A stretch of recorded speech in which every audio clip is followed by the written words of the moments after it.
Hi hello வணக்கம் மக்களே. இன்றைக்கி நம்ம பார்க்க போகிறது மஷ்ரூம் 65 மசாலா. வெஜ்ஜு பிரிவுகளுக்கான இது வந்து சிக்கன் 65 கேட்ட சுவையில் நம்ம வெஜ்ஜில் மஷ்ரூம் 65 சாப்பிட போகிறோம். வாங்க அதுக்கு தேவையான மசாலாவை பார்த்துருவோம். இது வந்து ஸ்பெஷலாக நாங்கள் அரைக்கிற கரம் மசாலா. இது நம்ம தனியாக அரைச்சி வச்சுக்க போகிறோம். இதுக்கு அதுக்கு முன்னாடி என்ன பண்ணோம்னா லேசாக வாங்க போட்டு லைட்டாக சூடாக ஆக்கி இந்த மாதிரி கேட்டில் போட்டு தூரம் அரைச்சி எடுத்துக்குவோம். இப்போ நம்ம இதை ஒரு ஜாரில் பற்ற பண்ணி வச்சுக்கலாம். இப்போது மஷ்ரூம் எடுத்துக்கலாம். மஷ்ரூம் நல்லா அலசிட்டு நல்லா கழுவி எடுத்துக்குவோம். வந்துட்டான் நம்ம தலைவன்.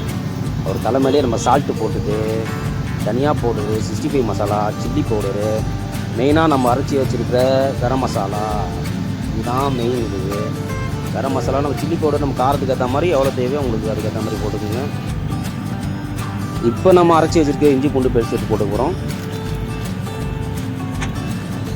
கூடவே கடைசியாக லெமன் ஜூஸ் ஆட் பண்ண போகிறோம். ஒரு கண்டெய்னர் மஷ்ரூமுக்கு ஒரு லெமன் போதும். அது வரைக்கும் போட்டுப்போம். இப்போ நம்ம கார்ன்ஃப்ளோர் ஆட் பண்ணுறோம். மைதா இதுக்கு அதிகமாக தேவையில்லை. வேணும்னா ரைஸ் ஃப்ளோர் லைட்டோட சேர்த்துக்கலாம். கார்ன்ஃப்ளவர் போட்டு நம்ம தலைவனை அப்படியே உருட்டி புரட்டி எடுக்க போகிறோம் மக்களே. உங்களுக்கு ஃபுட் கலர் தேவைன்னா சேர்த்துக்கோங்க, இல்லைனா விட்டுருங்க. அப்படி ஃபுட் கலரில் வேணும்னா காஷ்மீரி சில்லி சேர்த்துக்கோங்க. இப்போ மசாலா இன்னும் ஒன்றும் சேர்ந்து வரல, அதனால் கொஞ்சம் வாட்டர் ஆட் பண்ணிக்கலாம். கொஞ்சமாக வாட்டரை லைட்டாக தெளித்தா மட்டும் போதும். ஏன்னா அதிகமாக நம்ம இதில் தண்ணி ஆட் பண்ணக்கூடாது. மஷ்ரூம்லேயே தண்ணி. இப்போ நம்ம ஆயிலை சூடு பண்ணிக்கலாம். மக்களே, மஷ்ரூமை ஸ்லோ பாயில் வச்சு பாயில் பண்ணுங்கள். ஏன்னா அதிகமான ஃப்ளேம் வச்சுன்னா மேலே மட்டும் அது ஃபுல்லாக பாயில் ஆகிடும்.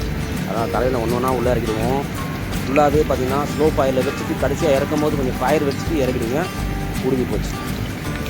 அவ்வளோதாங்க, நம்ம மஷ்ரூம் 65 ரெடி. ஓகே மக்களே, இப்போது ஒரு விஷயம் மட்டும் சொல்கிறேன். மஷ்ரூமை பொறுத்த வரைக்கும் நம்ம ஒரு 1/2 ஹவருக்குள்ளே இதை சமைச்ச உடனே ஒரு 1/2 ஹவரில் நம்ம என்ன பண்ணணும்னா இதை சாப்பிடணும். அது இல்லைன்னா ரைஸ் ஃப்ளோர் கொஞ்சம் ஆட் பண்ணிக்கணும். அப்போ தான் அந்த மொறு தன்மை இருக்கும். இல்லைன்னா கொஞ்சம் சாஃப்டாக ஆன மாதிரி இருக்கும். அந்த ஒரு ஃபீலிங் கொடுக்காது. இந்த சிக்கன் 65 சாப்பிட்ற மாதிரி அந்த ஒரு ஃபீலிங் கொடுக்காது. அதனால் இதை நம்ம ஒரு செஞ்சோம்னா உடனே சாப்பிடணும். இல்லை ஒரு 1/2 ஹவருக்குள்ளே சாப்பிடணும் மக்களே. இப்போ நம்ம ப்ரெசன்டேஷன் வீடியோ